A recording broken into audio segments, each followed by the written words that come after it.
So, let's go. Number 1. Phobos is falling. Look up from the surface of Mars and you see a moon that is wrong. It is small, lumpy, the shape of a bad potato, and it is close. Too close. It rises in the west, races across the sky in about 4 hours, and sets in the east. Then it does it again. Twice a day this thing hauls itself over your head because it is orbiting faster than the planet turns, and it is coming down. Every year Mars drags Phobos about 1.8 centimeters closer. That sounds gentle. It is not. Phobos is orbiting inside a line called the Roche limit, the distance where a planet's gravity starts to win against a moon's own ability to hold itself together. Our moon drifts slowly away from Earth. Phobos is doing the opposite. Mars has its hands around it, and it is pulling. You can already see the strain. The whole surface of Phobos is scored with long parallel grooves, like stretch marks, like something being pulled apart from the inside. For years, nobody was sure what made them. One of the leading answers now is the ugliest one. The grooves are the moon beginning to crack under the tidal stress of its own death. Give it 20 to 50 million years. On a cosmic clock, that is the next commercial break. Phobos crosses a threshold, the tides overwhelm it, and the moon comes apart. Some of it slams down onto Mars in a rain of black rubble. The rest spreads out into a ring. For a few million years, Mars gets to look like Saturn wearing a bright band of its own shattered moon. Then, the ring rains down too, and Mars goes back to having one moon, or none. Here is the part that should sit with you. You are watching this happen right now. Not the aftermath, the middle. The grooves are fresh.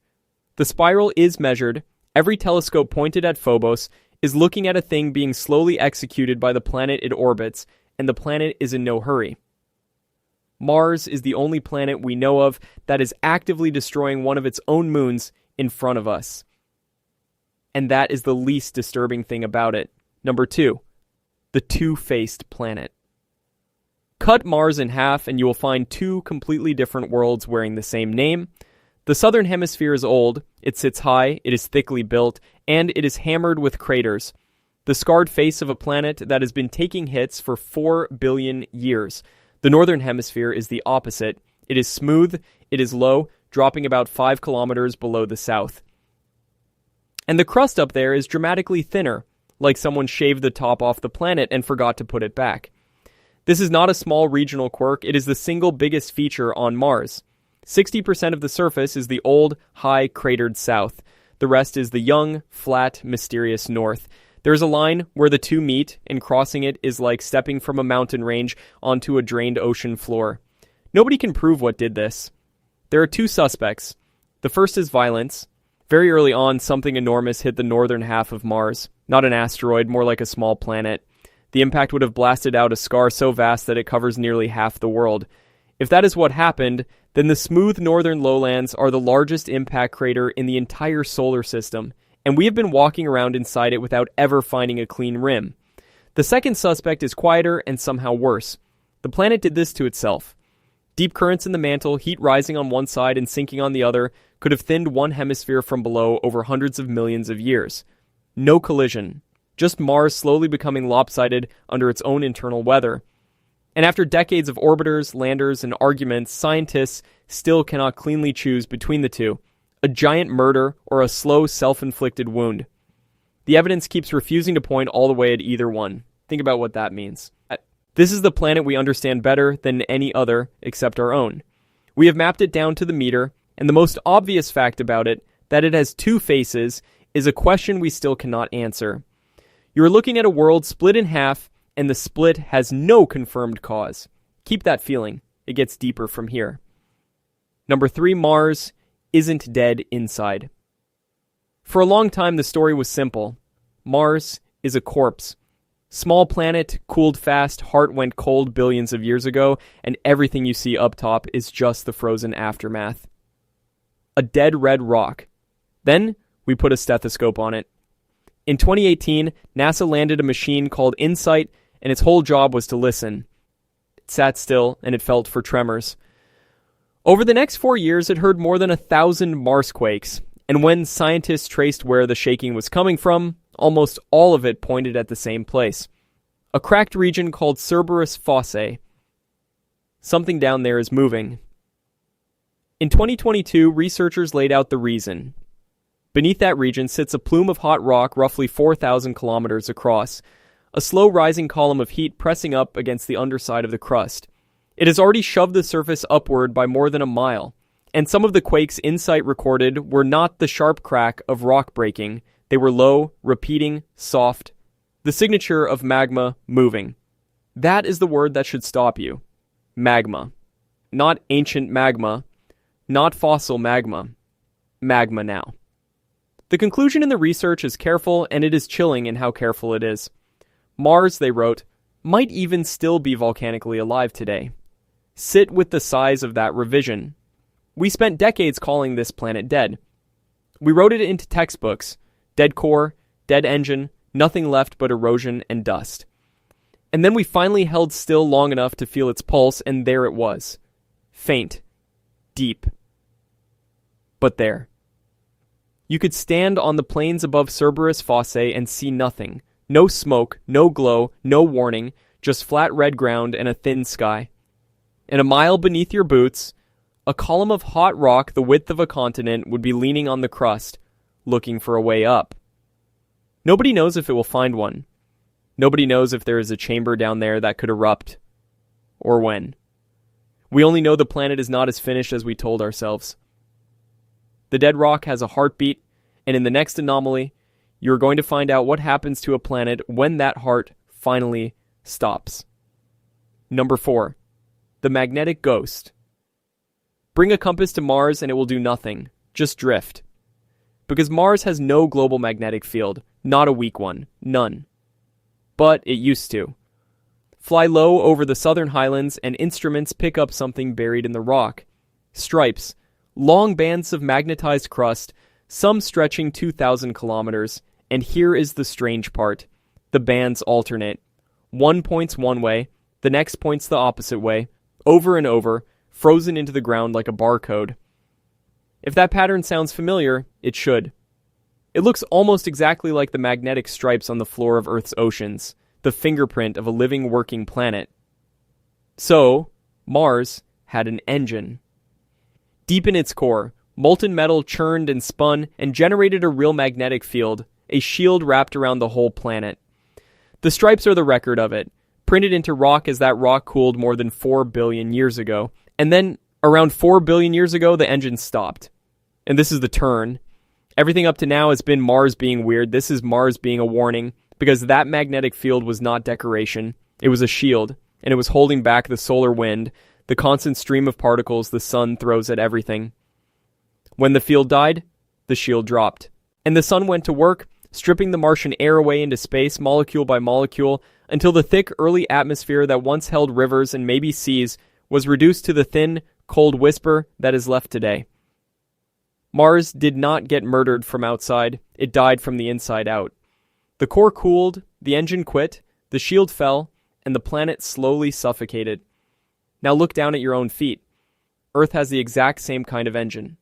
Molten metal, spinning, generating the field that keeps our air and our water and you alive. It is running right now. You cannot feel it. You never think about it. Mars is what the same story looks like after the engine stops. That is why physicists keep coming back to those stripes in the southern rock. They are not just a curiosity. They are a before and after photo of a planet exactly like ours, and Mars is the after. The rest of this list is Mars showing you the details of how a world falls apart. Number 5. The streaks that come and go. Some Martian slopes bleed. Watch a steep crater wall through the warm season, and you will see dark streaks appear near the top and creep downhill, long, thin, finger-shaped stains reaching down the slope. Then winter comes, and they fade. And the next warm season, they come back in the same places, doing the same thing. Scientists gave them a dry, careful name, recurring slope lineae. But that name was hiding an electric idea, because when these streaks were discovered in 2011, everyone thought the same thing at once. Water. Something is flowing. On a planet we had written off as bone dry, here were dark stains crawling downhill exactly like wet sand on a beach, appearing when it warmed up and vanishing when it froze. If it was briny water, even a trickle, that changed everything. Water means the possibility of life right now, today, not 4 billion years ago. For about a decade, this was one of the most exciting features on Mars. People argued over it. Missions were planned around the idea of finding liquid on the surface, and then Mars did what Mars does. It took the exciting answer away. A big study in 2025 pulled together everything we knew and came down hard on the boring explanation. The streaks are probably dry, not water at all, just dust, sliding, triggered by wind and tiny impacts. The whole planet's slopes twitching with dry avalanches so fine they only look like something is flowing. The wet Mars dream, for these streaks, mostly evaporated. Mostly. Because even now, it is not a clean, unanimous close. A few sites still behave in ways that make people uneasy. The honest state of the science is a shrug that says probably dry, still watching. And that is its own kind of disturbing. Not because the streaks are dangerous, because of what they did to us. Mars dangled the most human thing imaginable, the hope of finding something alive, let us chase it for years, and then quietly pulled it back without ever fully slamming the door. You are allowed to still wonder about the ones that don't fit. That is the trap. Mars is very good at the trap. Number 6. The air freezes every winter. You think of an atmosphere as permanent. The sky is just there. It does not go anywhere. On Earth, that is basically true. On Mars, the sky falls down every year. Start with how thin the air already is. Martian atmosphere is about 95% carbon dioxide, and the whole thing presses down with less than 1% of the pressure you feel on Earth. It is barely there. Stand on Mars without a suit, and the problem is not just that you cannot breathe. It is that there is almost nothing to breathe in the first place. Now bring the winter. Near the poles, temperatures crash to about minus 125 degrees Celsius. That is cold enough to do something that should not be allowed to happen to a planet. It is cold enough to freeze the air itself. The carbon dioxide stops being gas and turns into dry ice, settling out of the sky and piling onto the ground as frost. And this is not a light dusting. In the southern winter, around 30% of the entire atmosphere freezes out of the sky and onto the pole. Roughly a quarter of the whole planet's air cycles through this every single year. The surface pressure across all of Mars rises and falls by up to a quarter as its atmosphere condenses and then breathes back out. Picture that on Earth. Picture a winter so cold that a quarter of the sky quietly froze, drifted to the ground as snow, and buried the poles, and then in spring lifted back up and became sky again. You would not call that weather. You would call it a planet that cannot keep its own atmosphere in the air. And it snows. Not water snow. Carbon dioxide snow, tiny crystals of dry ice drifting down through the dark polar winter onto a world already too thin to breathe. The thing you rely on most, the thing you never question, the fact that the air stays up, is on Mars a seasonal event. The atmosphere is not a fixed ceiling, it is a tide. It comes in and it goes out, and part of it spends every winter lying frozen on the ground. A planet whose sky keeps falling is not a stable place, and Mars is about to show you it cannot even keep its own crust where it belongs. Number 7. Tharsis rolled the planet over. On one side of Mars, there is a bulge, not a mountain. A bulge, a swelling in the crust the size of a continent, and sitting on top of it are some of the largest volcanoes that have ever existed anywhere in the solar system, including Olympus Mons, a volcano so big it would swallow an entire country and poke out of the atmosphere. This region is called Tharsis, and it is so heavy that it broke the planet's sense of balance. Here is the physics, and it is genuinely unsettling. A spinning planet wants its heaviest parts near its equator. It is the same reason a wobbling top settles into a stable spin. So when Tharsis grew, when all that volcanic rock piled up over hundreds of millions of years, it created a lump of extra mass in the wrong place. And the planet fixed it the only way it could. It rolled. Not the whole planet's spin. Something stranger. The entire outer shell of Mars, the crust and the mantle, rotated as one solid piece over the interior, sliding around until the heavy Tharsis bulge migrated down toward the equator where it belonged. Scientists estimate the surface turned by around 20 degrees. Whole regions that used to sit near the poles were dragged toward the middle of the planet. The old poles ended up somewhere new. This has a name. True Polar Wander. And it means the map of Mars you picture in your head, with the volcanoes near the equator, is not the original. It is the after. The planet's face was rearranged by the weight of its own eruptions. Try to feel the scale of that.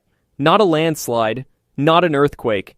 The entire skin of a planet, everything on it, every crater and canyon and future secret, slid around the core like the peel of an orange turning on the fruit inside, all because one region got too heavy. You live on a crust you assume is fixed. You build cities on it. You trust it to stay put. Mars grew a bulge, and its whole surface went for a slow, unstoppable ride to a different latitude. And the same bulge that tipped the planet did something else on its way up. It cracked the surface open. You are going to see that crack last. But first, the mess it left behind. Number 8. The Medusae Fossae formation. There is a place on Mars where the ground is soft and pale and slowly disappearing. It stretches along the equator in vast layered deposits sculpted by the wind into flowing ridges and strange smooth cliffs. It has a name that sounds like a spell. The Medusae Fossae formation. And it is one of the biggest mysteries on the planet, hiding in plain sight. Start with the size. This deposit covers an area equal to about a fifth of the continental United States. In places it is over 3.5 kilometers thick. This is not a feature. It is nearly a continent of soft, layered material sitting on the face of Mars. And it is crumbling. That crumbling matters because of where it goes. You know Mars as the red planet, that rusty color, that permanent haze. A lot of that is dust, a fine coating over everything, kicked up into planet-wide storms that can swallow the whole world for weeks. For a long time, one question sat underneath all of it. Where does all that dust actually come from? Dust does not last forever in one place. Something has to keep making it. The answer points here. When scientists matched the chemistry of Martian dust against the surface, the Medusae Fossae formation came back as the single largest source of dust on the whole planet. This soft, eroding deposit is slowly turning into the haze that coats everything, blows into every crater, and buries every machine we have ever sent. The dust on the solar panels, the grit in the storms. A lot of it started here, and nobody is sure what this place even is. Volcanic ash welded together, wind-piled sediment, something ice-related.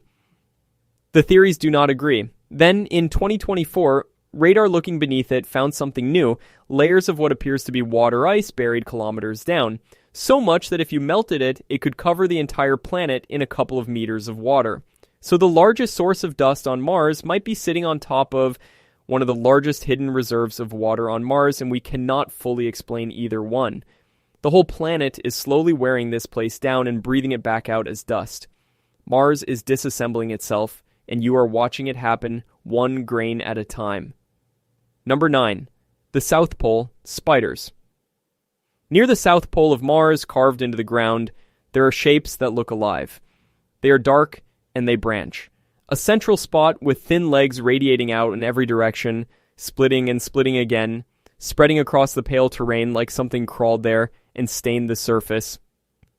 Scientists literally call them spiders. The proper term is arenaeform terrain, and here is the part that should get your attention. There is nothing like them anywhere on Earth. No mountain, no desert, no glacier makes this shape. It is a purely Martian thing. For years, the spiders were just another Martian riddle. What could carve a pattern like that, seasonally, at the pole with no water and no life? The answer turned out to be a slow-motion explosion that repeats every spring. It works like this. Through the long polar winter, a sheet of carbon dioxide ice builds up over the dark ground, and it freezes clear, like a pane of dirty glass. When spring sunlight returns, it passes straight through that clear ice and hits the dark soil underneath. The soil warms, and the ice does not melt from the top.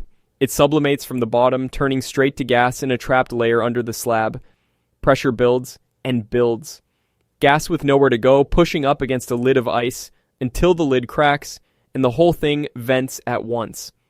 A jet of gas and black dust blasts up through the crack, and as the gas escapes, it drags channels through the soil beneath the ice, carving those branching legs. In 2024, NASA reproduced the whole violent process in a lab and confirmed it. These are geysers, cold ones. Some of them erupt at speeds up to 160 kilometers an hour, and some leave dark scars up to a kilometer across. Every Martian spring across the southern pole, the ground quietly detonates in thousands of places at once, and each little explosion carves another leg onto another spider. Stand there in the polar spring and you would see it in silence, because the air is too thin to carry much sound. Just black plumes punching up through the ice around you one after another in a landscape stamped with shapes no Earth process has ever made. Mars is not just old and strange.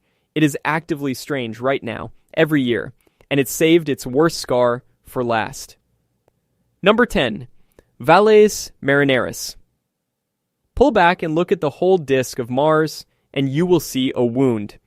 It runs across the face of the planet, a canyon system so long it stretches roughly 4,000 kilometers, nearly a third of the way around the entire world. In places, it drops 7 kilometers deep and spreads 200 kilometers wide. Its name is Valles Marineris, and calling it a canyon almost feels like an insult. Lay it over the United States, and it would reach from one coast to the other. Drop the Grand Canyon into it, and you would lose the Grand Canyon completely, several times over. And here's the disturbing part. It was not carved by a river. On Earth, canyons are patient. Water runs for millions of years and slowly saws the rock down. That is not what happened here. Valles Marineris is a crack. When the Tharsis bulge, that same heavy pile of volcanoes from earlier, pushed upward, it stretched the crust around it past the breaking point. And the planet's surface tore open. Around 3.5 billion years ago, the ground split along enormous faults, sank and pulled apart, and later, the raw walls collapsed in landslides and got widened by escaping water and wind.